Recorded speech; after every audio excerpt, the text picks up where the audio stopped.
Hey everybody, and welcome back to another episode of Rappin With ReefBum. I'm your host, Keith Berkelhamer. So on today's show, my guest is Kevin Burda. Hey Kevin, what's up, man?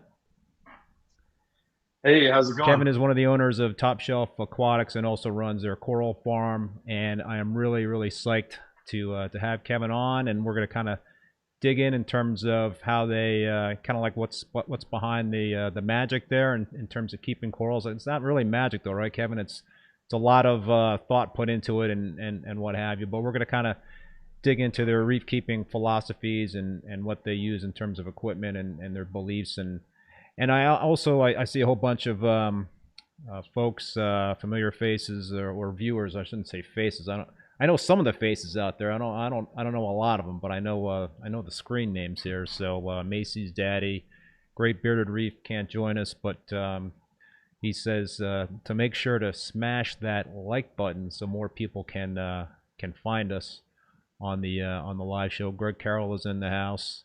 West Coast Reefer, Matt Greer. What's up, folks? So, as always, I certainly encourage you to comment, ask questions. We have Kevin here for a little while and take advantage of it and ask away. But as I normally do, have a whole bunch of questions myself, so we'll kind of get through some of my questions, but we'll take some of your questions. So, Kevin, really, for those folks out there that are not as familiar with TSA, can you give us a little background and history on how you guys came to be? And actually, Well, and while yeah. you do that, you didn't mean to interrupt you. While you do that, I'm gonna Oh, go ahead. show a little video that you guys had passed along that shows the operation. So while you're talking about how you guys came to be, I'm gonna show that video. Well, overall, we started off really, I mean, it was kind of a dream just farming corals. And, it got to the point where I probably had, 20 tanks running at my house, along with a whole bunch of grow troughs, various systems, even freshwater tanks, all sorts of stuff. And then I had actually met Alexander, who is my business partner who oversees the retail store while he was still in school, going for a business degree. And we had kind of started kicking around the idea of starting a retail store. And, that just started to come to fruition. Once we got a small spot, we slowly built it up, expanded that. Around the time that we started, there was actually, believe it or not, one of our competitors, Stephen Bays at Reefers Direct. You might know him as Scuba Steve. Yeah. At the time, we worked with him a little bit as well, using kind of our buying power together to get distributorship on certain items. And, we'd also compete at the wholesalers and stuff like that. As we grew and over the years, there got a point where we were building out the new aquaculture facility. And, he had advanced a lot of things at his store as far as online retail and marketing. And he was planning on relocating his shop. So we just kind of came together and actually merged and became three working partners where, I could focus more on the aquaculture side of things. Stephen could run the marketing and the online, and Alex could do more of the retail. So it kind of worked out really well where all three of us could kind of hit where we are strongest and not be so scatterbrained and spread all over the place. But yeah, that's about 10 years where we're at right now, a little over 10 years. So have you guys always been in the same location in Florida? Is it, or have you just had to get new retail locations because of the growth? No, when we first started, we were fortunate to find a very good vacant space that was attached to a bank. And there were three open units at the time. Well, actually, one that was kind of partially being used. And we picked out the one unit, had a small farm originally built into the back part of the retail store. We quickly outgrew that, doubled the space, expanded the fish systems, added more coral tanks, bigger inverse system, all that. And then as we were developing our online part of the business, that's when we went into the third unit of the building, which became our first larger farm, I would say, when we really started pushing online sales. Um, at that point, we quickly outgrew that farm with all those tanks. I mean, there were probably think six different large tanks in there. And it just got to the point where, I mean, literally coral on coral, and the sumps were full of acropora, and it was just unbelievable. So we quickly purchased a couple warehouse units that were within walking distance from our retail store that came open for sale. And then added shortly thereafter another unit that we're using for storage. So the new farm is actually, again, if you're ever in town for the retail store and you look around and you say, hey, they don't have nearly as much coral as I thought. Well, it's just within walking distance. You can always come over, take a tour, buy stuff, see a lot of the mother colonies in person, all that. See where the online guys post stuff, actually see the corals that are listed currently on the website in SKU right over there. Well, as we're looking at the video, it's pretty darn impressive. Chris Meckley from ACA Aquaculture's comment is, Kevin doesn't let the other guys touch the tanks. He's the controller, in quotes. Laugh out loud. Oh, that's definitely not true. I mean, I got a good crew behind me. And shout out to Corey, John, and the rest of the farm guys for sure. I mean, as we've grown, the operation has gotten to the point where you really have to have some people that you can trust, and there's so many moving parts involved that you just would never be able to do something like this on your own. So I would say yeah, it's definitely good to have good people, and we're always looking for more help too. So if you want to find a job in the industry, hit us up. There you go, folks. If you want to get your fantasy job, then reach out to Kevin there. They're looking for folks. So Kevin, how many gallons do you guys have in your system, your coral farm? I would say the main grow out systems are probably around 15,000 gallons, but we also have obviously the retail systems that we do a lot of aquaculture in as well. And then other, the fish systems, and even the invert system where we sometimes grow mushrooms and things like that enjoy the really high nutrients, and aquaculture, some of the macroalgae and things that we sell on the website. So, yeah, I would say true farm gallonage is somewhere around that 15,000. That's number. big. Macy's daddy says, man, my credit card is trying to jump out of my wallet. Yeah, you're looking through the website right now? I don't know if it's that or the highlight reel I just showed that has them drooling. But so I don't want to get into the whole name game thing, but you guys do have some interesting names.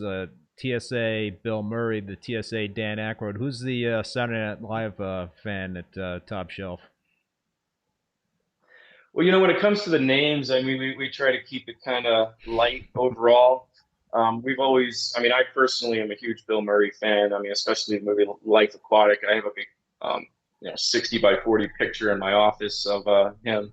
But definitely always liked the comedy movies, and, Ghostbusters growing up and all that. So, we kind of picked that name just because it seemed to just epitomize the badassness that you had there with Bill Murray overall. And a lot of the names we do, I would say, are more logical as far as the color schemes and things like that you would associate with the name, or that sort of thing. We have a whole series, though. I mean, of different hot peppers, alcoholic beverages. I even had one of my ex-employees who was kind of a hippie, had a whole strain series of different marijuana corals. So, there's a little bit of something there for everyone in the name game, but it's good for really identifying them. And, instead of saying, oh, that purple and green acro that's really shaggy over there, you can just say, oh, well, that's the Great Bake or something along those lines. Travis Barkley says TSA has the best corals in town! Exclamation point. The farm is amazing. I was there today buying some frags! Exclamation point. So one of the customers is. Oh, glad to hear it. Yeah, definitely. And you guys are the ones who keep us in business and keep us growing. So we appreciate all that for sure. So I know you guys sell LPS. I don't know if softies are part of that or not, but I'm an SPS nut, so I think the focus of my questions are going to be on SPS, and anybody that wants to diverge from that in terms of the viewers and ask questions about non-SPS corals, go for it. But I kind of wanted to dig a little bit into your philosophies about keeping SPS corals. So Yeah, definitely. Let's kind of like start off about filtration and talk about the biological filtration. What do you guys utilize in terms of biological filtration for your farm? Well, I would say traditionally our philosophies overall tend to be kind of a old school, new school hybrid. As far as biological, I would say that's more old school. We do put a lot of live rock in a lot of the systems. I tried to, even have a lot of natural rock from the wild that we had stashed to incorporate into the systems. That being said, I add a little extra stability just because of space. We're using the Maxspect biomedia balls, the spheres, and we've had pretty good luck with those things overall, really colonizing a lot of bacteria. So also in addition to that, we do put sand in a lot of our tanks. I tend to run a lot of our farm systems almost like a display tank attached to frag tanks for stability and again more biological there as well. So you guys also utilize cryptic zones, right? Can you talk to us about the cryptic Mhm. zones? I mean, is that essentially where the live rock is? The majority of the live rock is. I guess there's some live rock in your tanks as well, though. Well, for the sheer volume that we had, I mean, I wish I could fit more rock into the cryptic zone, but we just don't have enough sump space. And realistically, it's not necessarily there for the filtration aspects as far as taking particulate out of the water. Generally, we accomplish that more with mechanical filtration with socks and sometimes cups and mesh and things along those lines. But occasionally, in some of the systems and in the past too, especially on some of our Zoa growouts, we've even had certain socks that were bypassed. And having a lot of that extra filter feeders growing in there definitely can help polish the water naturally without stripping out too much from the system overall. So when And the newer systems too will even take clippings and mature pieces of rock with a lot of natural sponge and different filter feeders and kind of trickle them in there too to seed it as well. What about bacteria? What do you guys do in terms of seeding the a new system with bacteria to get it going? Well, as far as our cycling processes go, we usually use ammonia chloride to simulate the fish load. And in addition to that, we may dose a little bit of phosphate as well, just kind of jumpstart the algae blooms and things like that. Sometimes ghost feeding. The bacteria that we dose usually are a combination of Microbacter 7. Sometimes we've even incorporated XLN as well. Sometimes we've used Dr. Tim's a little in the past too. That stuff works really well, but it's a little harder for us to get without having to order it direct from our distributors. So we're usually not in that much of a rush, so it's not something that I tend to worry about, putting coral in literally 2 weeks after we get the rock and water going. Yeah, I had excuse me, I had Jack Kendall on last week from Brightwell, and we Hmm. talked a lot about MB7 and the clean product. So, do you guys Hmm. do any maintenance dosing with MB7, or is it kind of like more of a thing to use at the beginning when you're getting the thing system going?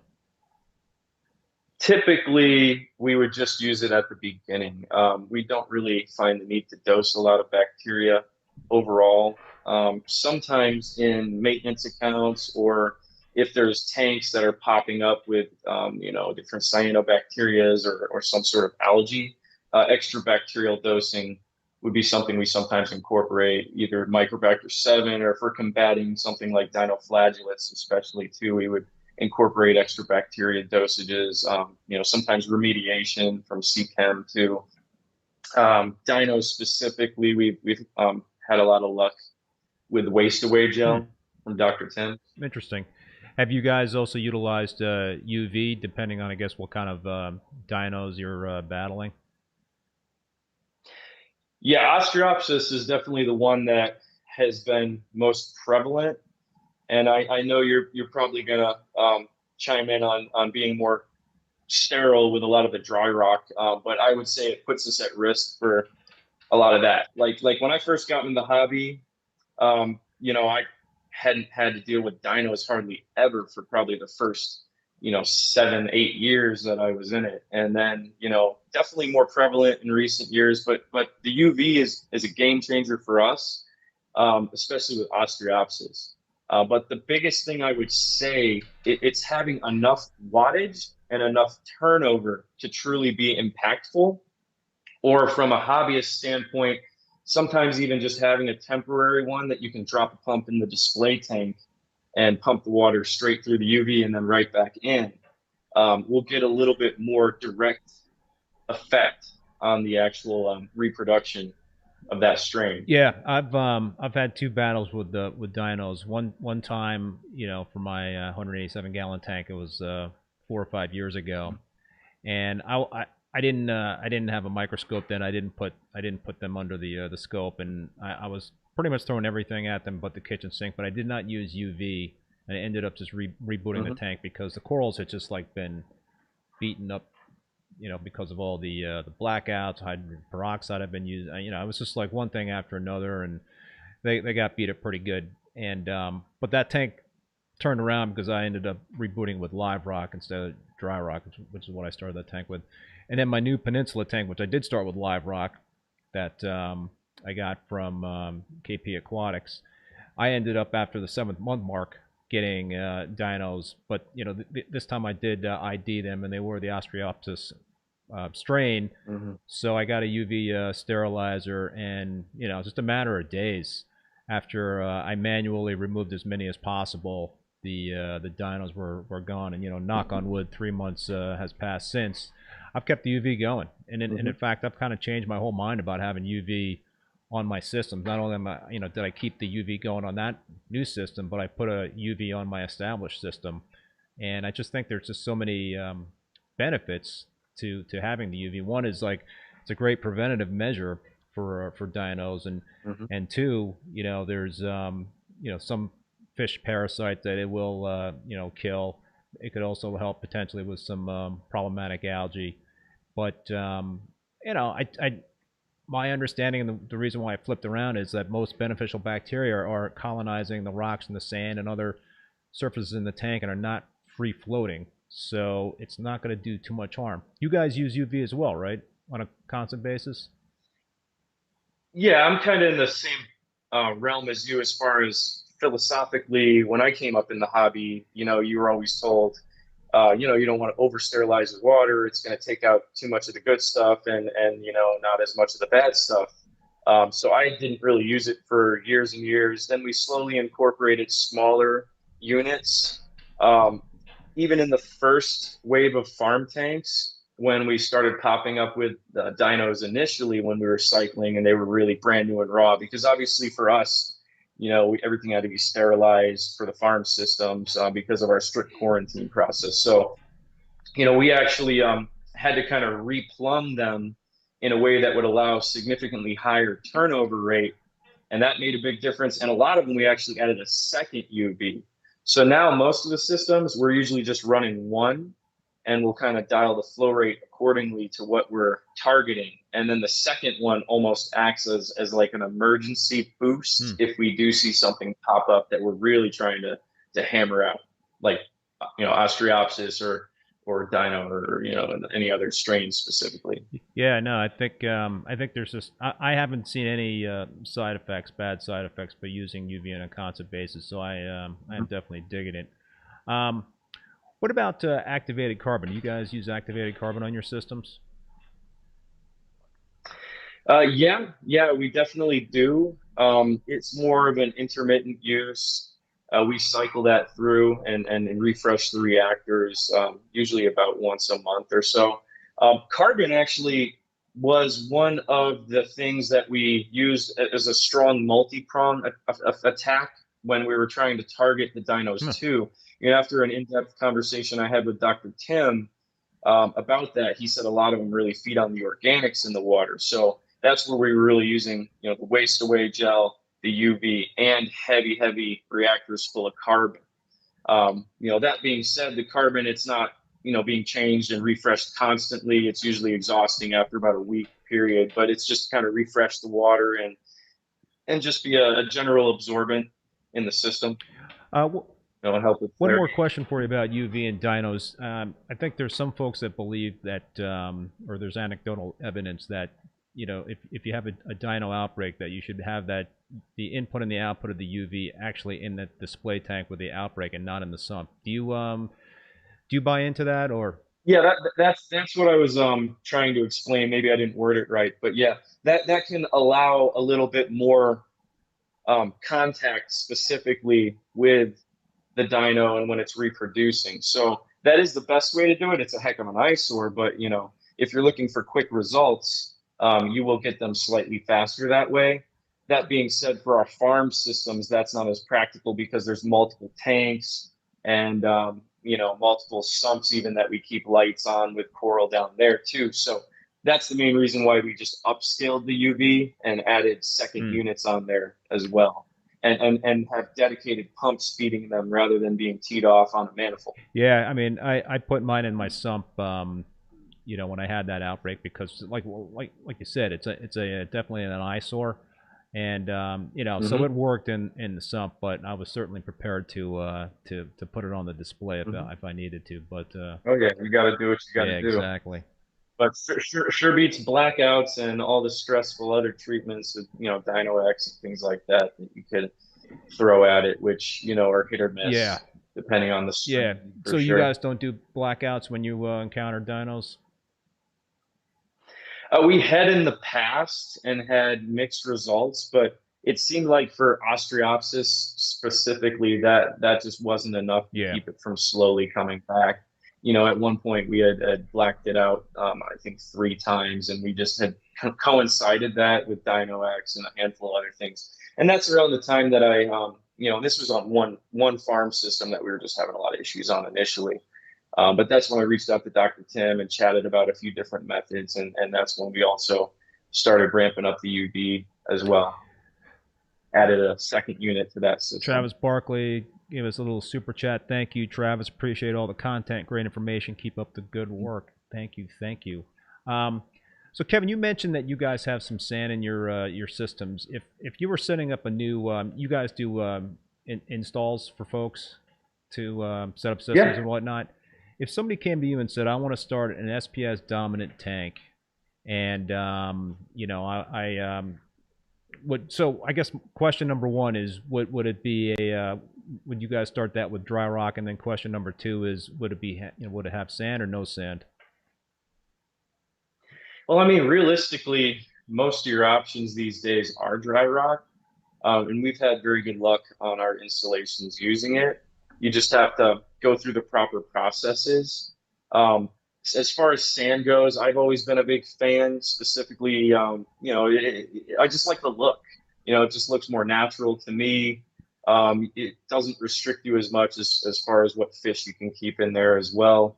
And you may just have to go with a little different grade of substrate for an SPS system if you're really trying to ramp that Yeah. flow up. That's why we sell a lot more of the Reef Floor special grade or Reef Sand for the live. Um, and that stuff is a little more coarse and won't blow around as much. You just have to make sure you get something in there to stir it, like a handful of conch snails or Nacerius and Ceriths and Sansar, stuff like that. Or even just rake it periodically when you're doing your maintenance just to really keep it Yep. clean.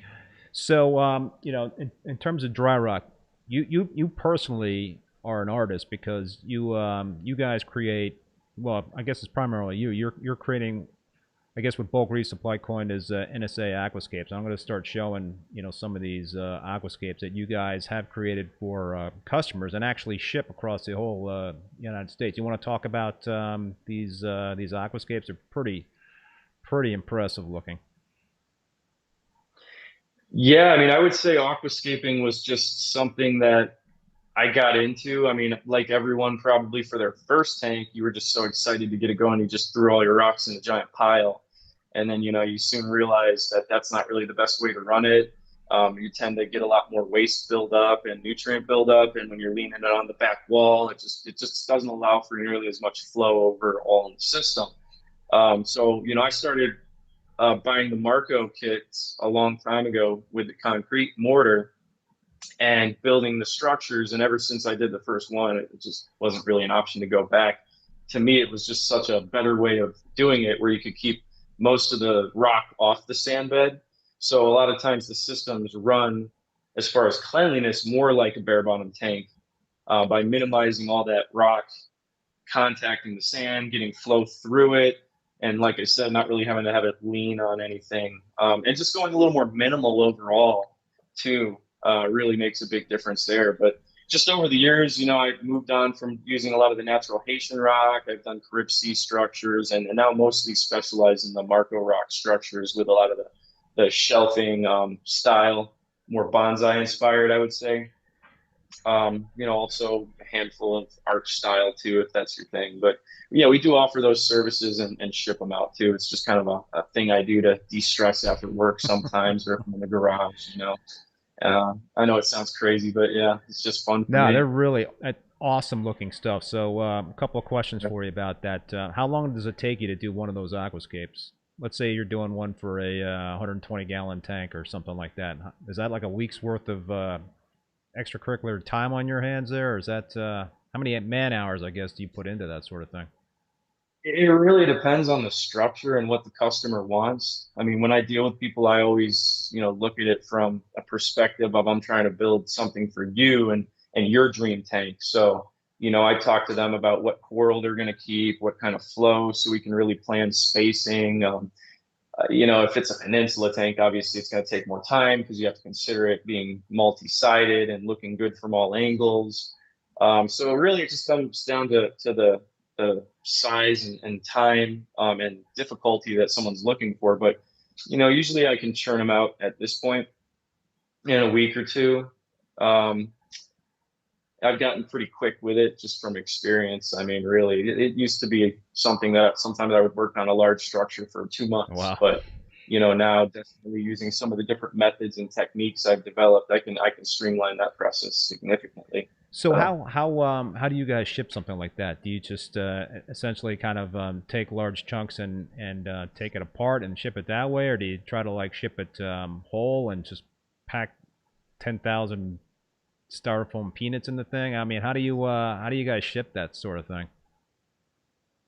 yeah, so we actually prefer if everyone picks them up, but that's obviously not an option. But we do sell a lot of local ones, but if we do ship, we build a wooden crate essentially attached to a pallet so we can put it on a freight truck and we're not having to worry about FedEx kicking it around or anything like that. And then there's a local company who has an expanding foam machine that we use. So, we would essentially fill all the gaps in the crate around the structures and, Hmm. pack it in that way. And we've had really good success with, getting there in one piece. I mean, sometimes there might be minor damage on a small branch, which is usually pretty easy to fix with a little glue and accelerator. So you get But yeah, we do it a getting some lot. comments here about the structures. It looks cool. ACI Aquaculture, waiting for Kevin to build one for our office. Uh, Yeah, yeah, I know Chris is definitely itching to get one for that meat coral tank. So, we were chatting about that over at Aqua Shell in Chicago. So, I got three more projects on the books I got to clear off. But once I'm done with that, we can talk. you might have a few more after tonight. Yeah, well, you know what? I like to stay busy, so um, that's not a problem. so if all right, let's.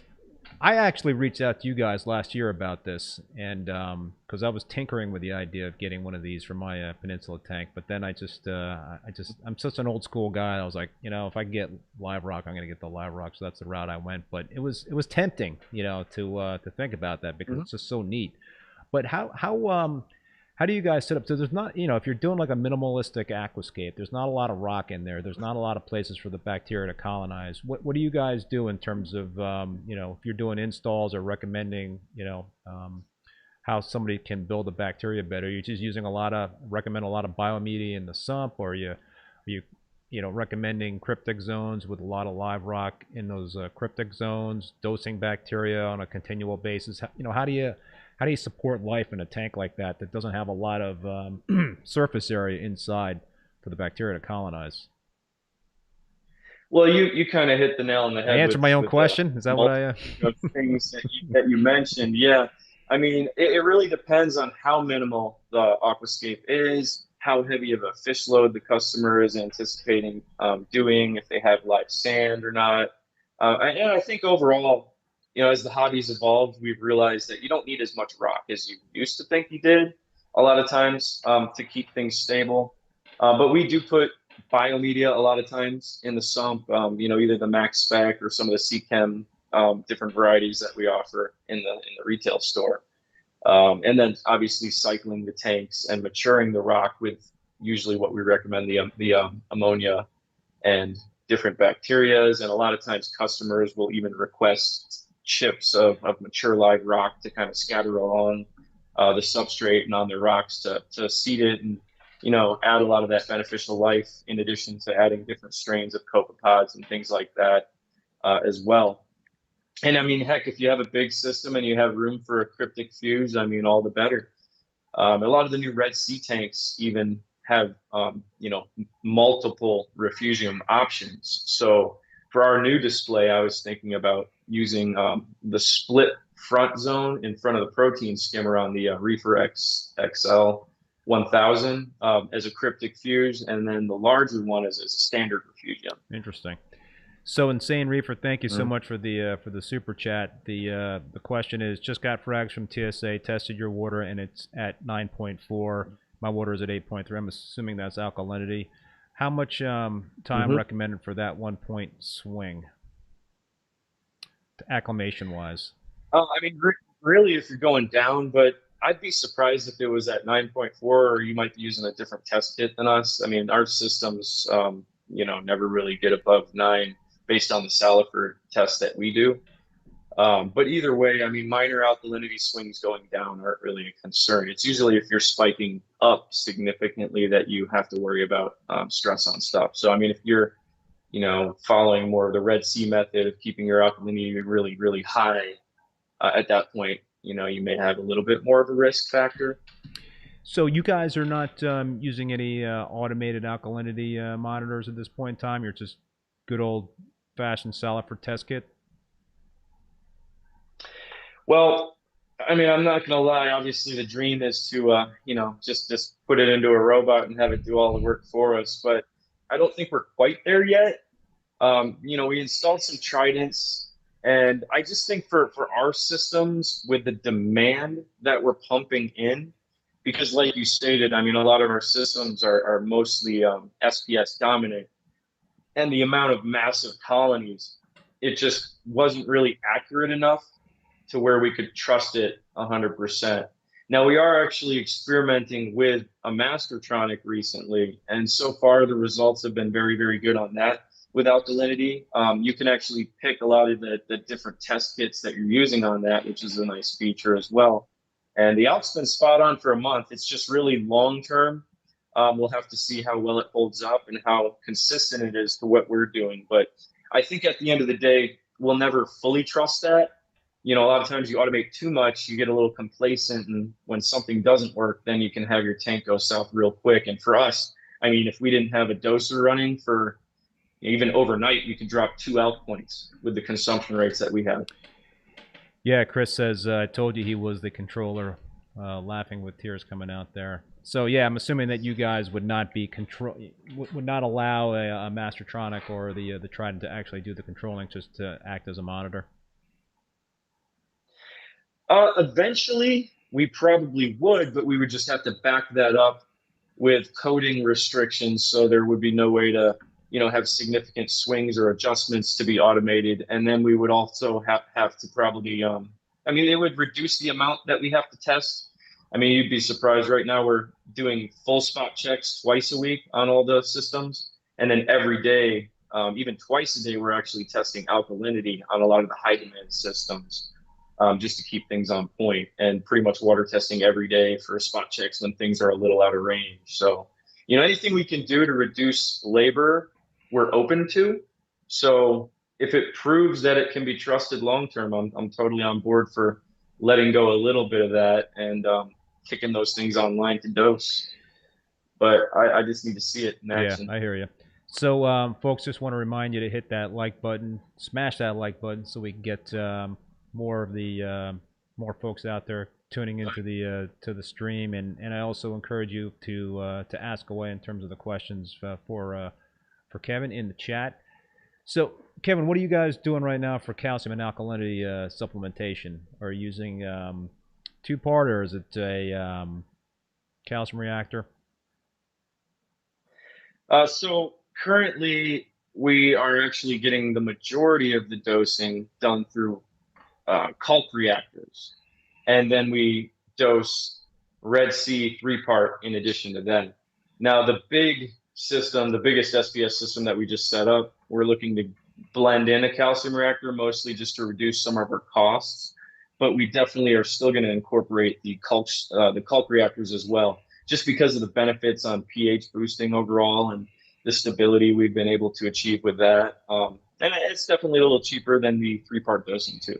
Yeah, I had been using a 2-part ESV on my SPS, real SPS heavy tank, and it just, I was dosing like 300 mLs a day with that for that tank, and it just got so expensive. So I ended up switching over to a calcium reactor. And actually, Chris, I had been dosing Kalkwasser, in the past when I ran calcium reactors, but Chris kind of put that bug in my head again, and it certainly helped in terms of using a calcium reactor and dosing the Kalkwasser in terms of elevating that pH. What do you guys like? What's the butter zone for you in terms of the pH for your systems?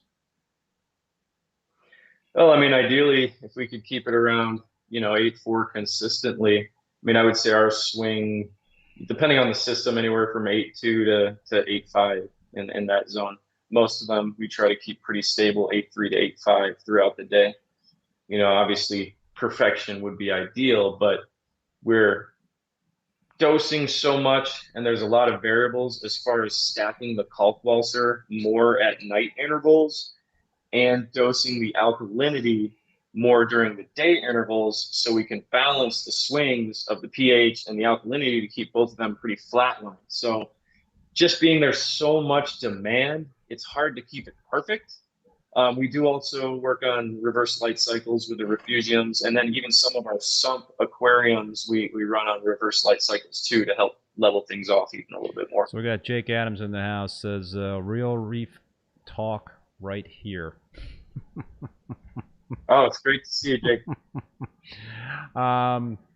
Let's talk about circulation. I mean, that's always very important for SPS, and you guys have a really cool, interesting way in terms of how you grow out your SPS colonies. Talk about these arrays that you have. I think we got to look at them in the video that we ran at the beginning of this live stream. But talk about these PVC arrays and how you elevate these corals and allow the circulation to get through. Well, really, the idea was just we didn't really like the frag racks, putting large colonies on them, because it was hard to get good flow transfer, at least especially underneath the colonies, and get good circulation as a whole. So what we did is we experimented on one of the old farm systems and actually used couplings that I had epoxied and glued to the rock to make it where we could have stems and have the coral be removable. So the colonies, we would actually be able to lift up, cuddle out of the frags, and do it that way. But the array was kind of the next iteration of that, where we could keep it really even and flat across the board and kind of customize it based on the size of the colonies. And we could put a lot of the rock below as well for fish habitat and keep it elevated off the sand bed as well, too, just to keep that sand a little cleaner overall, and get really good even flow all the way around the coral, not just kind of blowing over top of it or slamming down into the racks and that sort of thing. Yeah, it's a neat concept. It's just kind of like a modular thing where, like you said, if you need to pull a colony out to do some. Oh, we got the cat knocking on the door there. Let me just hit my lights here. It's getting a little dark. Gotcha. Yeah, no, I was just saying that it's a neat idea, because it's tough. Like you said, I had years ago I had started with these acrylic frag racks that were essentially a piece of acrylic with the holes pre-drilled in them for frag plugs. But that was, you know, and I did that to try to avoid egg crate because I was always afraid that egg crate Yeah. can leach in the phosphates and cause algae. And but the problem with those, Oh yeah, egg crepe was always a nightmare for us yeah, and too. I still use egg crate. I Hmm. haven't found a better mousetrap yet in terms of frag plugs, but yeah, the problem with those acrylic plate, those solid acrylic plates with the holes drilled in them is like they're just the circulation is it gets limited because you know you can't get the water passing through them, and they almost you know mine were just getting blown around because I was like cranking a lot of flow in those tanks. So it's a great idea, you know, and I think I even played around with putting. I don't know if you guys ever tried this, but just putting the frag tiles on the bottom of the tank, and you know, doing the grow out on the bottom of the tank. But again, I always got a lot of detritus underneath the tiles, so that didn't seem to work for me. So it's always been a challenge with a frag tank to try to keep it algae free, and it's Hmm. not easy. So you know, it's a Yeah, and most of our tanks are taller too, so the array works out well for us, whereas it may not work as well for other people who use more shallow troughs or have, you know, maybe a 12-inch tall frag tank as well. You know, then you might be a little more suited for something that was more at, you know, base level. But for us, we just really wanted to cram as much water volume into the systems as we possibly could. Is that was one of the downfalls in the old farm is it just got to the point where the coral density was so high relative to the gallonage that the dosing levels were just exceeding what we were even really supposed to be putting in as a daily dose at that point. And you know, the corals definitely suffered, and we had to start upping the nutrients even to some crazy high numbers. Where the in the old farm when it was really maxed out, we actually had the Montes bleaching unless we kept the nitrates up close to 60. whoa. So it was wild. That's the main reason why we just pack the tanks and stumps pretty much everywhere we can and make them nice and big. In a perfect world, I'd have a massive warehouse and I would probably have, you know, 1,000-gallon barrels attached to each system and just do it that way to add extra water volume. But we just did not have the room Yeah. for that. So Jake says Leonardo's reef is replicating the PVC coral structure all the way in Holland. Yeah, whatever happened to Oh, that guy? He used to have the this pretty incredible thread. It might have been on Reef Central. I don't know if it was on Reef to Reef or Reef Central, but haven't really seen anything about his tanks recently. So a couple of questions here for you, Kevin. Insane Reefer says Kevin never had luck keeping a fox flame. I heard that it does better on the lower side. Is that true in terms of the fox flame? I would say that it's definitely not one of the higher light acropora that we keep. It really depends too.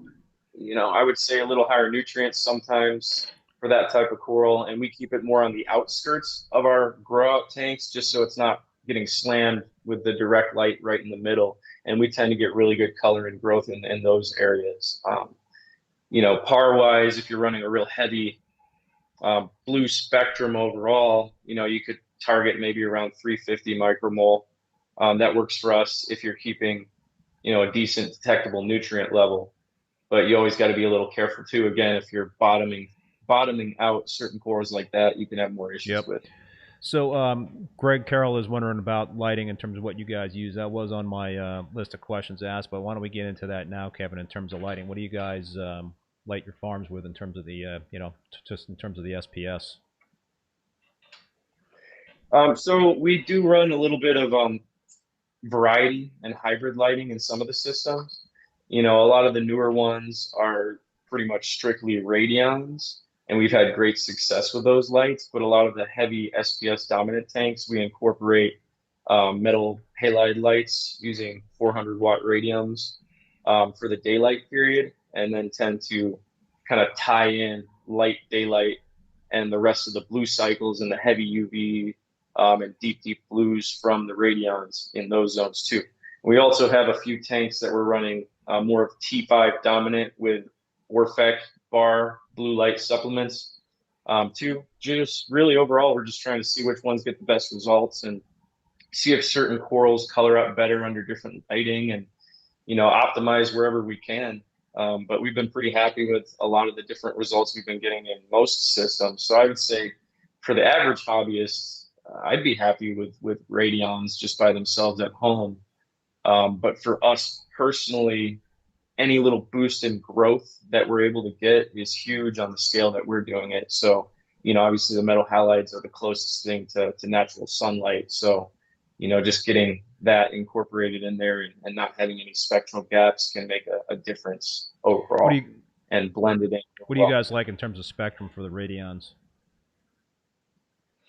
The radions, I mean, I would say most of our programs that we're running pretty much peak out at 20 Kelvin as far as the white cycle, and they run for about 4 to 6 hours with the whites, and usually run for about 12 hours total, where they're ramping from a deep blue to more of that white spectrum.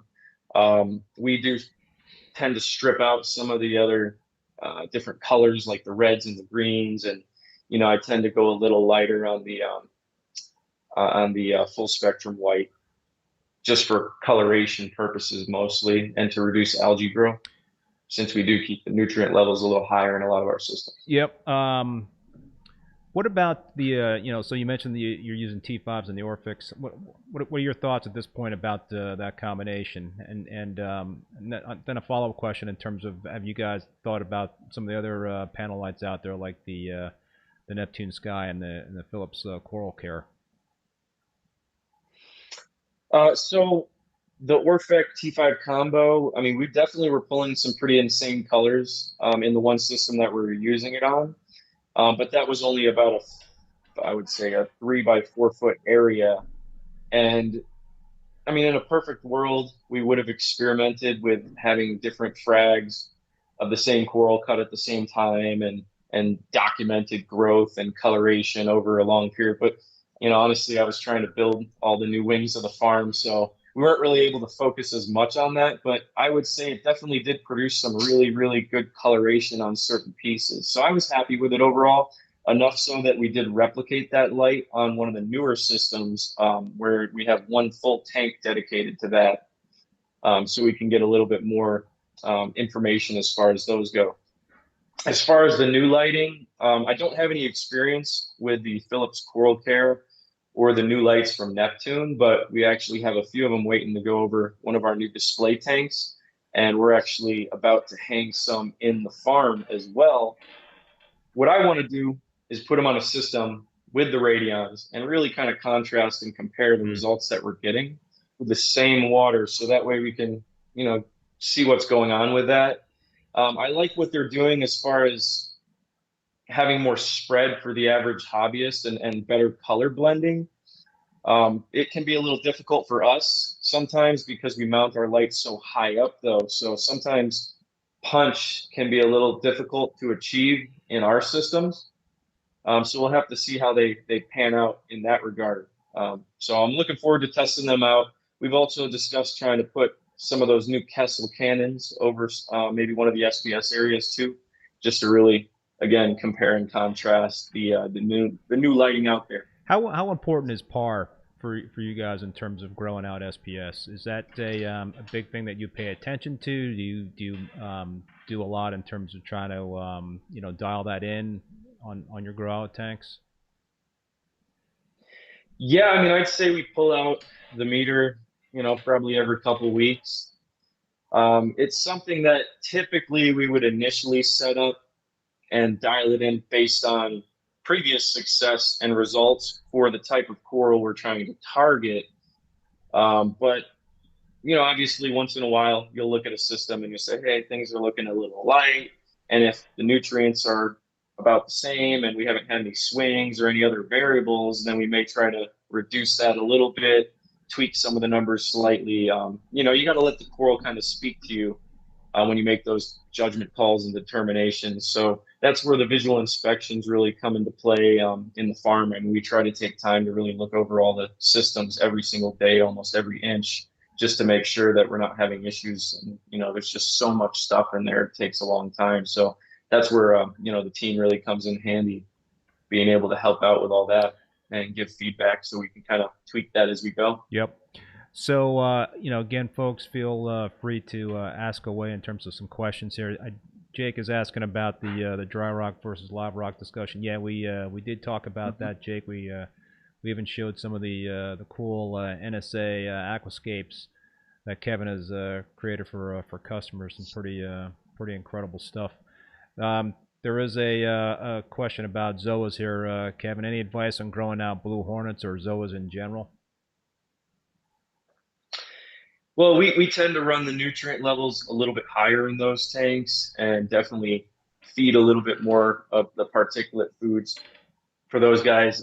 In general, flow is important. That's one thing that I think sometimes people don't realize with the zoas. They're a lot more prone to infections if they're not getting a good surge where they're kind of keeping them clean. And when I see them real happy, especially things like those blue hornets that are more the small polyp variety, is when they kind of get that flutter in the polyps where you'll see the skirts kind of dancing around periodically.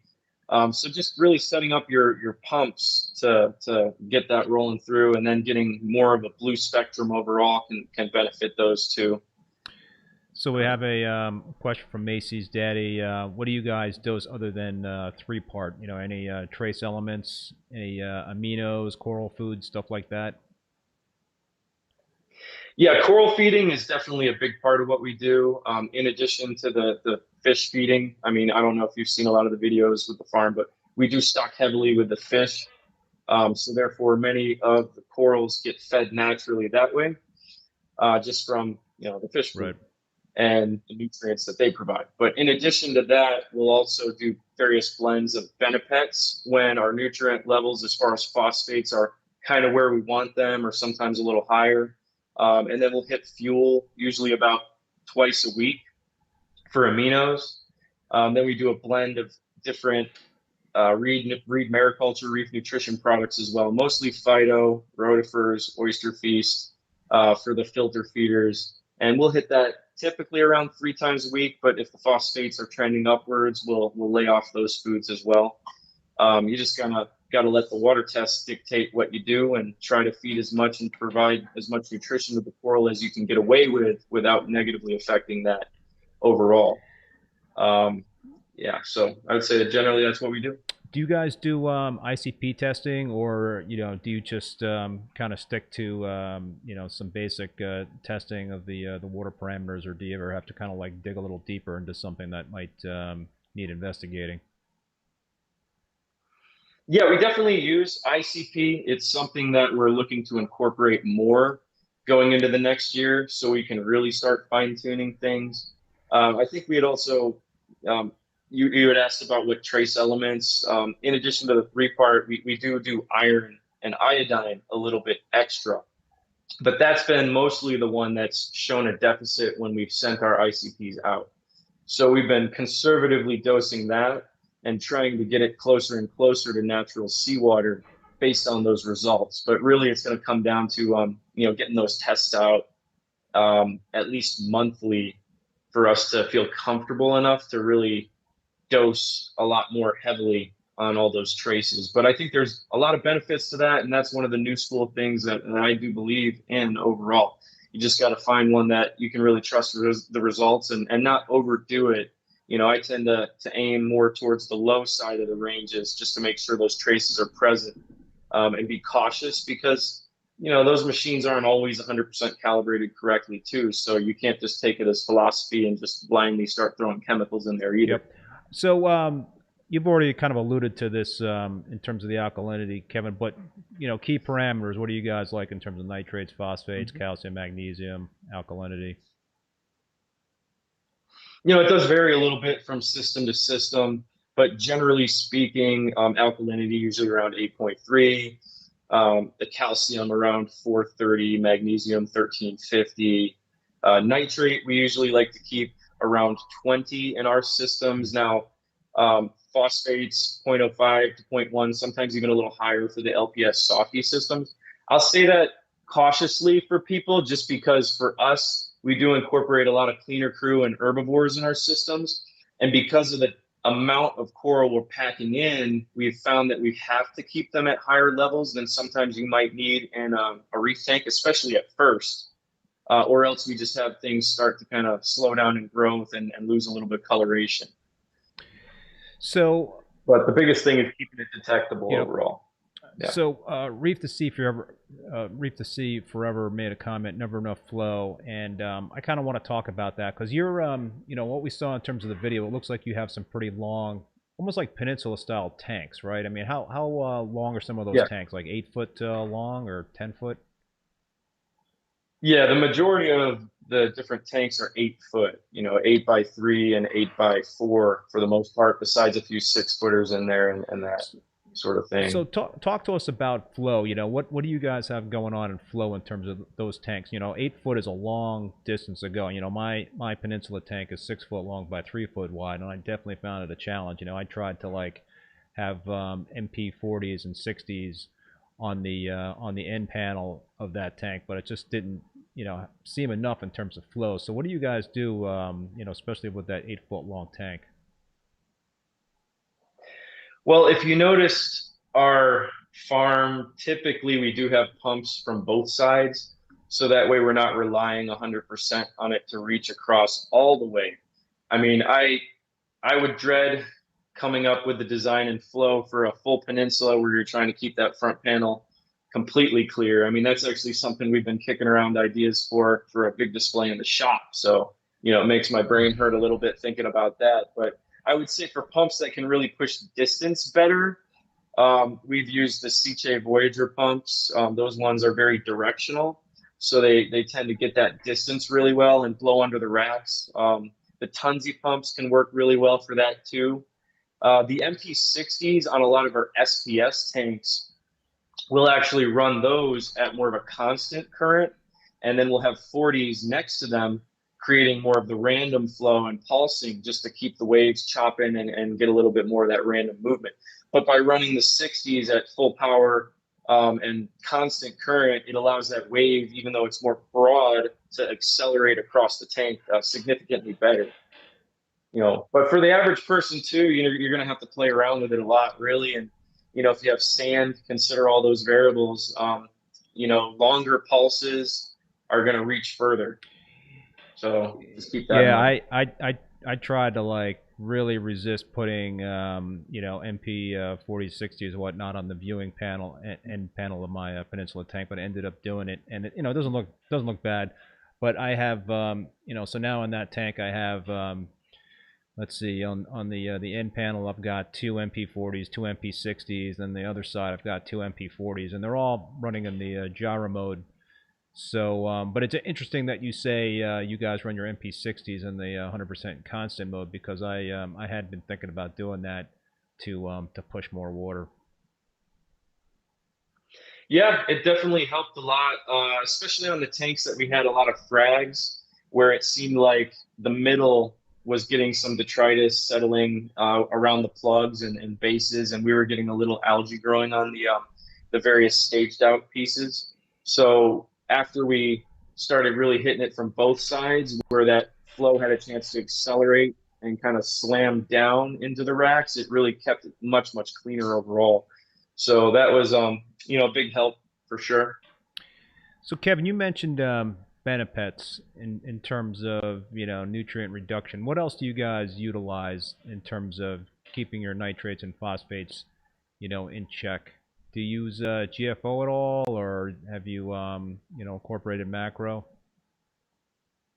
Most of our systems do have refugiums built in, so we're exporting that way. I would say we're big overall on high turnover, high flow, high input as far as the coral foods, but we also change our socks 3 times a week. Hmm. So, we're removing a lot of that and keeping it from breaking back down into the systems to keep nutrients in check.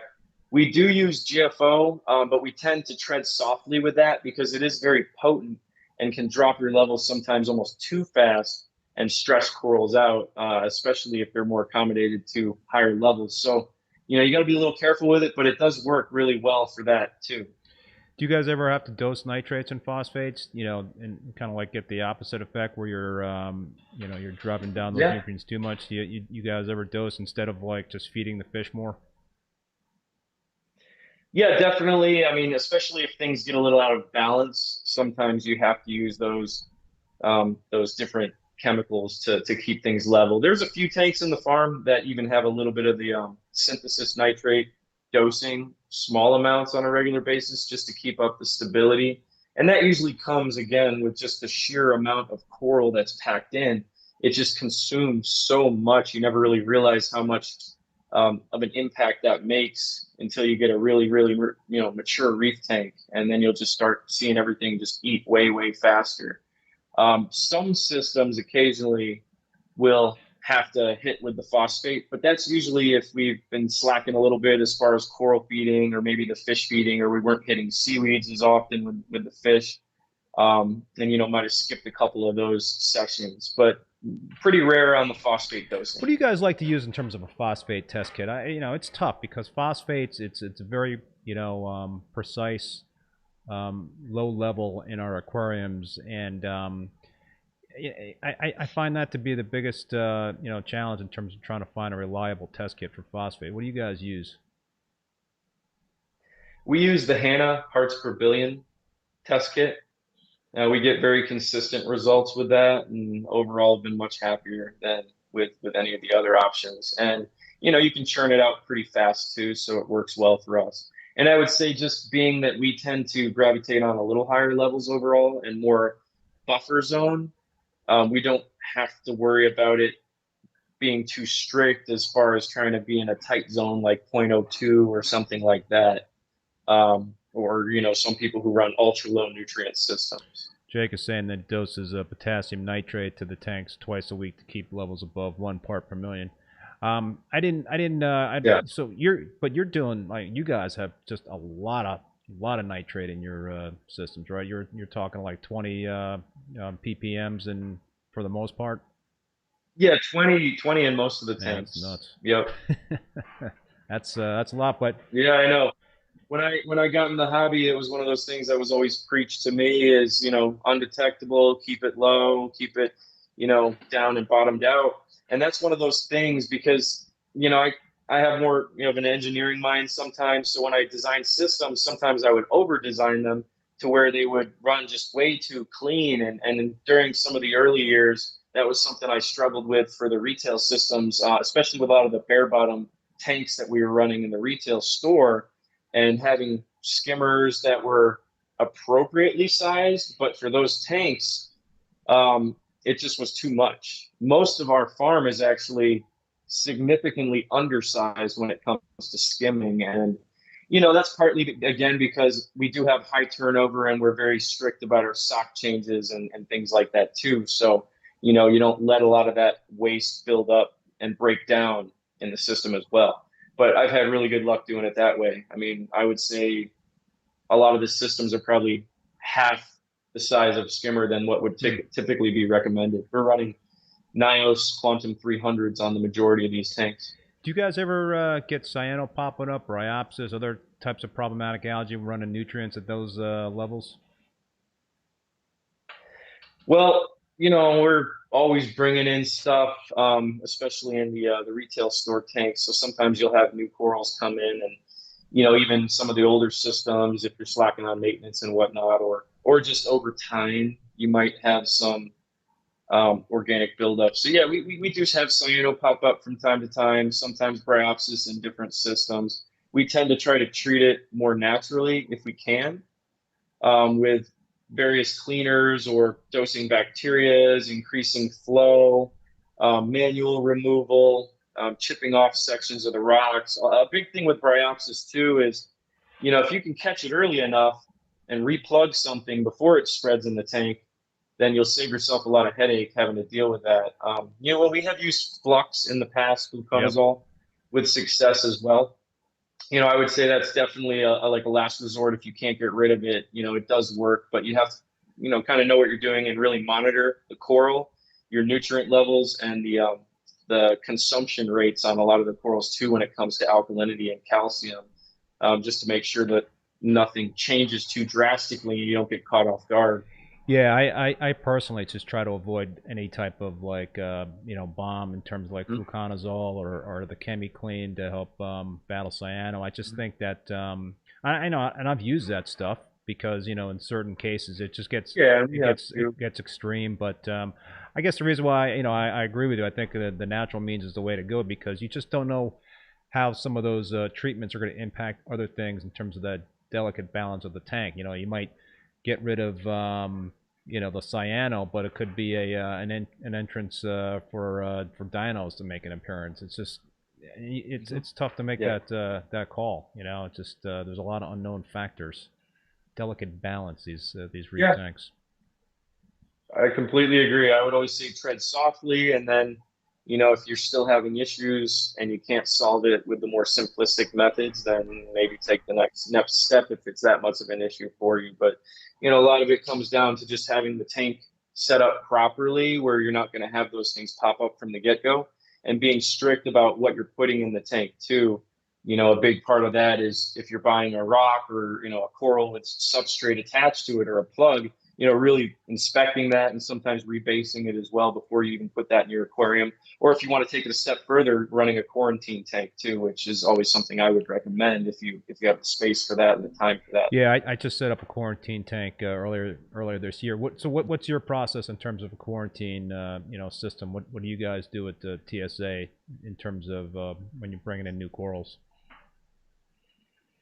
Well, we have two processes. If you're talking about just bringing in, wild stuff that's more just for resale, like a Cantho or a Scoli or maybe some wild torches and things like that. I mean, every coral that comes in, we actually use jeweler specs. You can purchase them on Amazon. They work really well as magnifiers to get Yeah. in there and really visually inspect most of the stuff. I would say that's the biggest part of it, removing most of the substrate that's attached to it as well. And if there's a lot of nooks and crannies that eggs could be hiding, just trying to eliminate those sometimes either by removing the base or sealing it with glue. And then we'll do various dips as well when we're bringing coral in. And typically we'll acclimate them to areas that are isolated from common species. So that way, we can incorporate tank transfers as well, just in case something did get dragged along. Like let's say you had a zoa colony come in and you missed an egg somehow and there were nudies that popped up, you wouldn't be putting that right next to all your other zoa colonies. Now, when it comes to the farm, I mean, we have a much, much stricter process of quarantine before anything ever makes it in there. Now, if you want to get into depth on that, I can run through our process real quick, or if you had any other questions for the basic stuff, we Yeah, can go no, over that let's too. definitely run through that process. I'm curious to hear what you guys do in terms of that stuff. I mean, I would say the quarantine process, especially for, everything that goes into our fully aquaculture quarantine systems is probably as strict or probably the strictest in the industry. As far as that goes, we have a triple tank quarantine system where they're all isolated and plumbed separately. Now, everything that even goes into the system gets inspected and goes through a series of dips and transfers where it's pest free at that point. And then, if possible, which is pretty much everything except most of the zoanthids and some of the LPS, we would remove all the substrate that could be carrying an egg. Like, for example, the Acropora, any of the bases, you would remove completely and 100%. And we would separate the colonies so there's no chance of a dead spot in the middle where an egg could be hiding, something along Oh, those so you guys, lines. for And every colony that you get in, like wild colony or anything you bring in that's mariculture, the base goes off no matter what you see? Not necessarily at first, depending on where we're putting it, but that's a big part of the process of transferring it and preparing it for quarantine. I would say the stuff that goes through quarantine, we've probably been sitting on for a minimum of six Wow. months trying to grow out and get healthy enough to even survive our process. Because the dips that we do, like I said, we'll have an entry level dip where we'll run through initially with the acros, hitting it with a period of interceptor, and then we'll bear dip, rebase, seal everything when it gets into the first stage. And then in between there, it'll get 4 weeks of other dipping while it's in holding. And then for redundancy, just in case anything did make it through, we have the second stage where it goes through and gets rebased, sealed, and again, bare dipped and interceptor treated before it even makes it to the last stage of QT. And at that point, it gets another month of dips. After that month, the process is repeated again where we rebase, seal, interceptor dip, and then it's moved to the farm tanks that are actually where we grow all that stuff. And, you know, knock on wood, we've been quarantining stuff, you know, for I think 6-7 years now, and we haven't had any coral specific pests that have made it into the farm system. So, you know, it's worked really well. I mean, anyone who's been in this hobby long enough knows the heartache of dealing with, you know, Montefort eating nudibranchs, or, you know, red bugs, black bugs, white bugs, you know, acrid flatworms are a big one that are just out there all the time. And, you know, just for us, being able to offer that to customers where they don't have to worry about it is a huge advantage, I think. And a huge relief for us where we're not having to inspect that stuff constantly and, you know, have to do dips and treatments and tank transfers. And once it's kind of in the farm, it's made it through, those things are super hardy at that point, and they can make it through anything. And then they just recover and grow, and we start offering them to the website. Have you guys ever encountered sea spiders? Yeah. How bad of a pest is a sea spider? I mean, it's more of an irritant for most corals. It's not really one that we have to worry too much about. And bear is pretty good about being the most lethal, I would say. Yeah. So if we're really trying to knock things off, bear's our go-to dip. For more repetitive dips in some of the holding systems, we'll use less invasive treatments just so we don't have an accumulation in the system that can sometimes affect invertebrates. We've had systems that if we did excessive bear dipping, you know, the peppermint shrimp would just all, you know, start dying. You know, other more sensitive invertebrates would have issues there too, which, you know, I'll also bring up the point, it's very important to rinse after dipping. Yeah. You know, we always do 2-stage, and then we put fresh carbon in after doing dips in any of our system as well. So that's another tip I'd probably throw out there for all your listeners.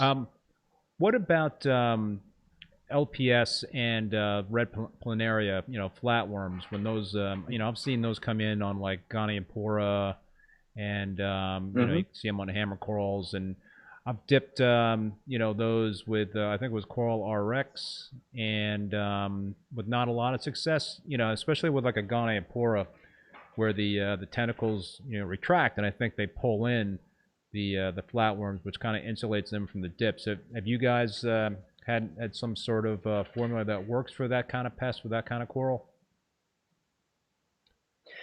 Yeah, Reef Primer works really well, and obviously the bear, but you got to be a little careful with bear when you're dealing with things that are very porous, because obviously it can suck more up into the skeleton and any of the substrate attached to it. So, you know, that's where the rinsing is really more promising. But yeah, you know, definitely I would say the Reef Primer is a very good dip as well. That really can knock out a lot of the flatworms and things like that more effectively and less stressfully than bear. Do you guys go recommended dose on that, or do you, you know, kind of go above what they're suggesting on the bottle?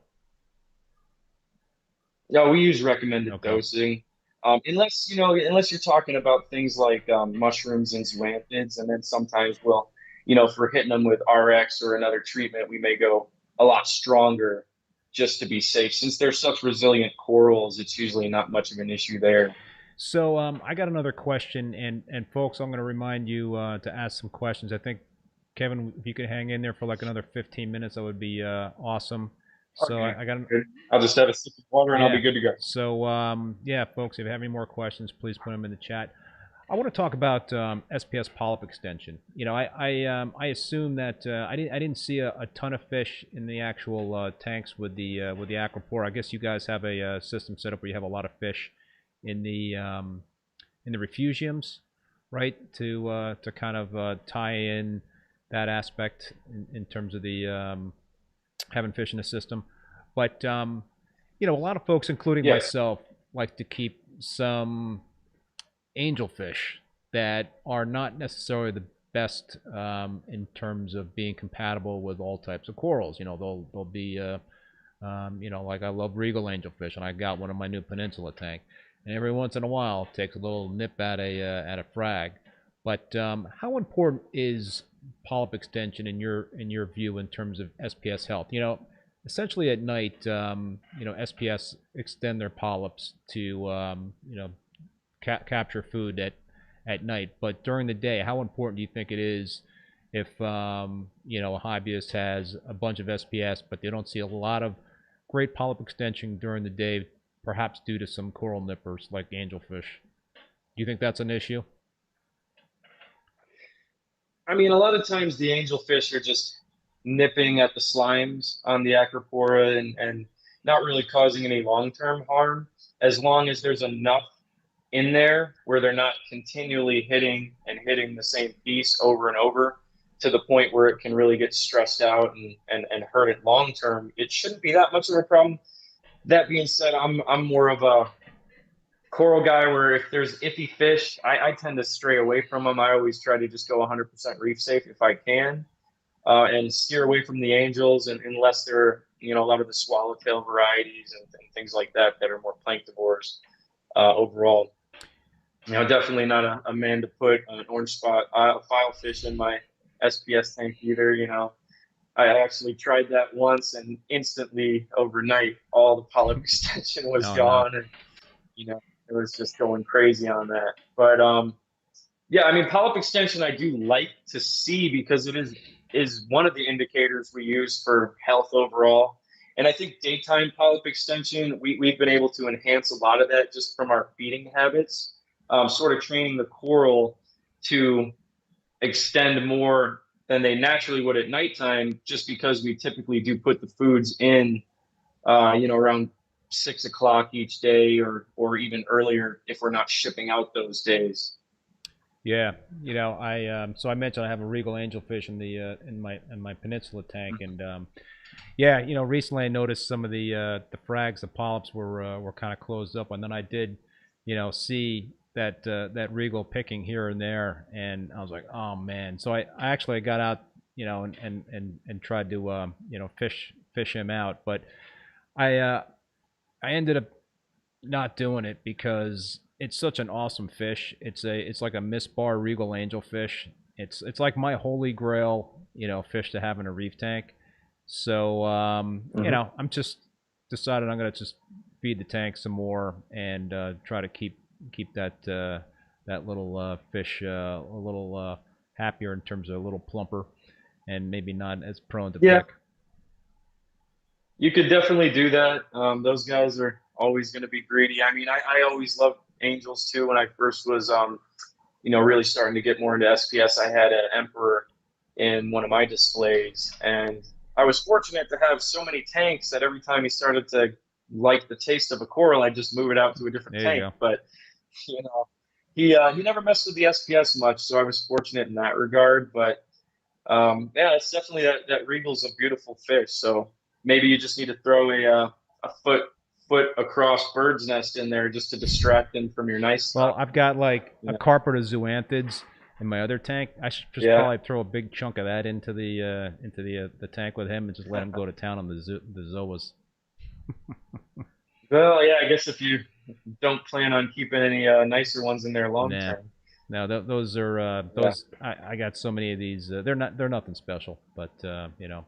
Mhm. So let me ask you this, Kevin. In terms of if you had to give somebody advice, like top three things to really pay attention to in terms of having success with SPS, what would those top three things be? Could be more than three.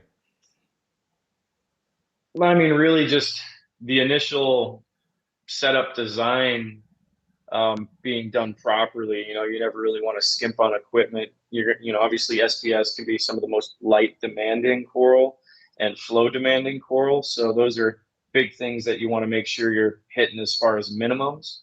The most important thing really overall to keep them happy is just keeping your parameters as stable as possible. I mean, those big swings are where people tend to have problems. So if you're a little more hands off and you don't test that much, you got to be careful, especially when those frags turn into colonies. You'll start to realize how important it is to have a doser dialed in, and how sometimes minor changes can cause things to RTN, even large colonies that you've been growing for a long period of time. So, just stability overall, the proper equipment, good flow, good lighting, all those things. And, stocking proper fish, really, not that orange spot Yeah. filefish. All right, man. Well, listen, Kevin, this has been awesome. Any final thoughts in terms of we've covered a lot of ground here tonight, but any other final tips or words to the folks out there viewing? I don't know. Any questions anyone had that went unanswered so far? Yeah, throw them in the chat, and if we don't answer them tonight, then we'll see it on the replay. You could leave the comments there, and if not, then best way to reach out to you guys is through your website, right? Top Shelf Aquatics, and just contact Kevin with any questions or comments.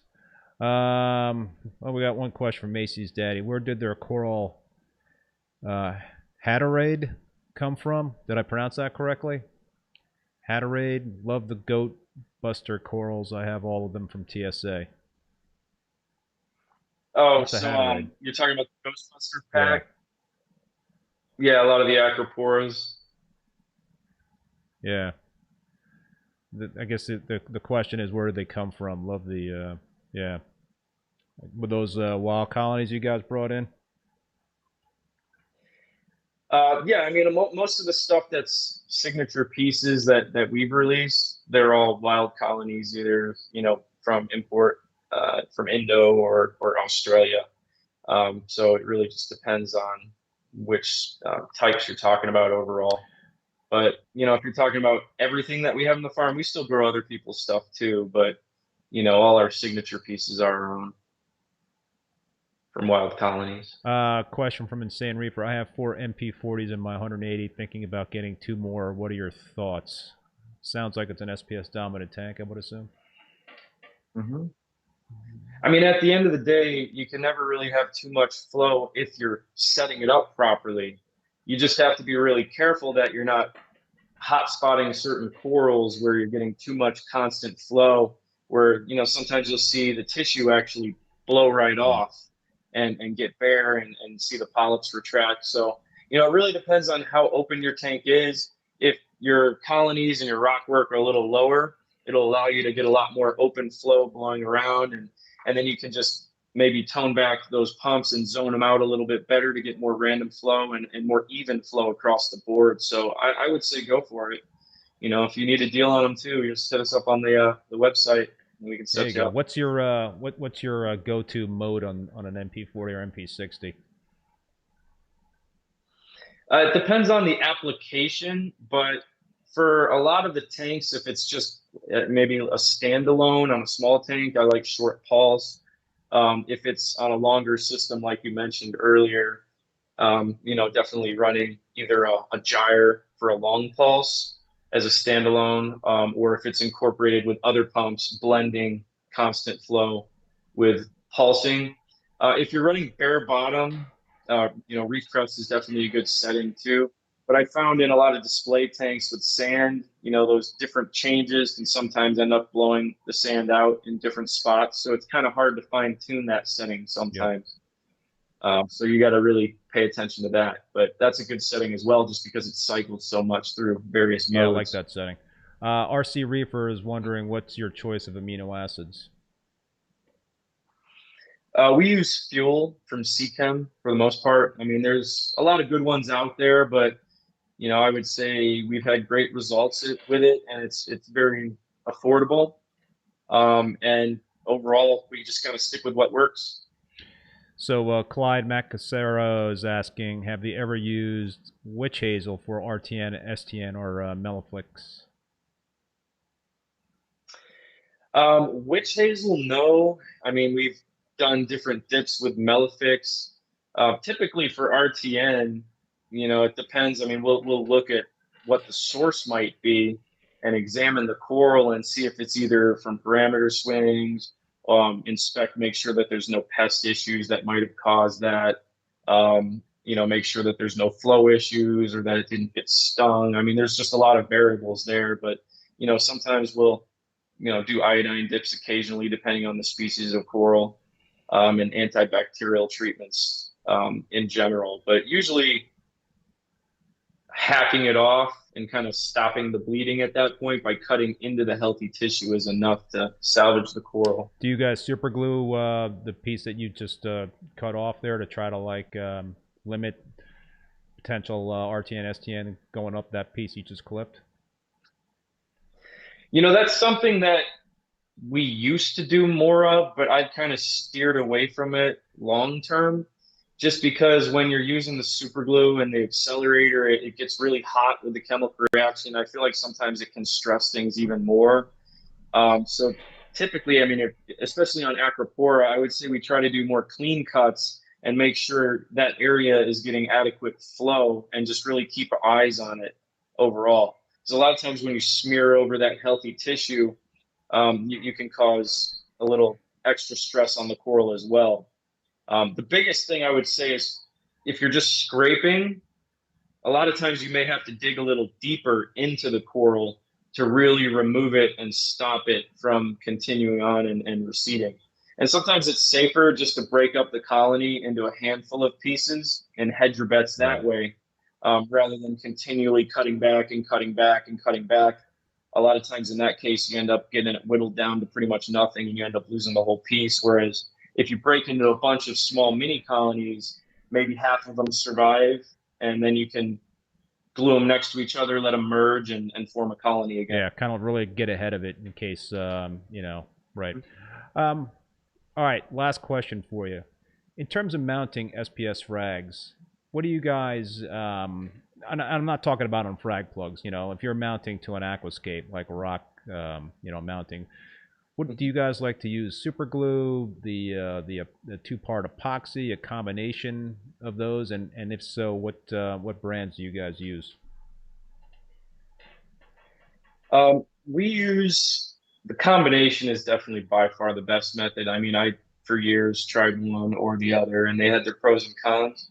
But when you mix them together, you get the grip and the space filling effect of the epoxy and the stickiness of the glue. And it seems like the chemical reaction, when they actually combine, makes for a much stronger bond. Right. So we always try to do that outside of the tank. Do a little glue, then epoxy, then smear glue on there, and then kind of push it down and give it a little twist and really lock it in. Or sometimes, if I'm unsure on whether or not I'm going to want that coral there long term, I'll actually take lots of small pieces of rock, attach the coral outside of it with super glue and accelerator to the small piece of rock, and then use the epoxy glue method to put that rock on the structure, observe the coral while it's encrusting. And if I find it's not that happy, I don't have to chip it off the rock at that point where it may have already, layered on there. I can just chip off the small piece, relocate that, try again until it really, finds a spot that it's happy. And that's what we tend to do in the display tanks. Interesting. Cool. All right. Well, listen, Kevin, man, I'm gonna wrap this up. I really, really appreciate you taking the time to be a guest on the show, and yeah, folks, if you have any follow-up questions, just reach out to Top Shelf Aquatics via their website, or you could even throw some questions on the comments on this video, and I'm sure Kevin and the folks at TSA will be checking those out and answering any questions. So thanks a lot, Kevin, man. I really appreciate it. And just to let you folks know that my next live stream will be on Thursday, August 26th at 7 p.m. And I've got Chris Tournier from Worldwide Corals who's going to be on. So should be another very interesting discussion and a very cool show. So until then, be safe out there, and we will see you next time. Thanks again.